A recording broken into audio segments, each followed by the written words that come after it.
بسم اللہ الرحمن الرحیم،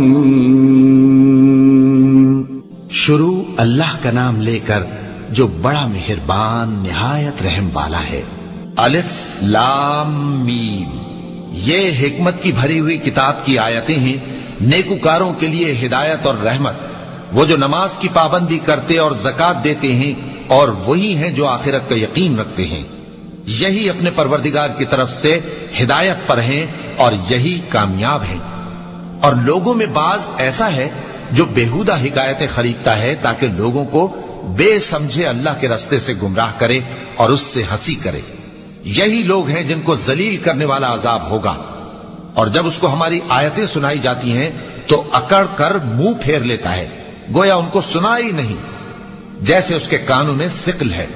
تو اس کو درد دینے والے عذاب کی خوشخبری سنا دو۔ جو لوگ ایمان لائے اور نیک کام کرتے رہے ان کے لیے نعمت کے باغ ہیں، ہمیشہ ان میں رہیں گے۔ اللہ کا وعدہ سچا ہے اور وہ غالب ہے، حکمت والا ہے۔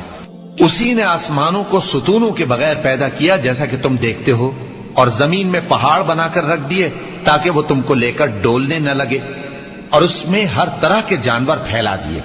اور ہم ہی نے آسمان سے پانی نازل کیا، پھر اس میں ہر قسم کی نفیس چیزیں اگائیں۔ یہ تو اللہ کی تخلیق ہے۔ اب مجھے دکھاؤ کہ اللہ کے سوا جو ہستیاں ہیں انہوں نے کیا پیدا کیا ہے۔ حقیقت یہ ہے کہ یہ ظالم کھلی گمراہی میں ہیں۔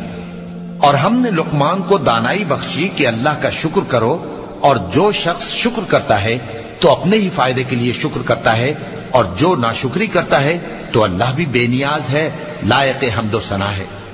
اور اس وقت کو یاد کرو جب لقمان نے اپنے بیٹے کو نصیحت کرتے ہوئے کہا کہ بیٹا، اللہ کے ساتھ شرک نہ کرنا، شرک تو بڑا بھاری ظلم ہے۔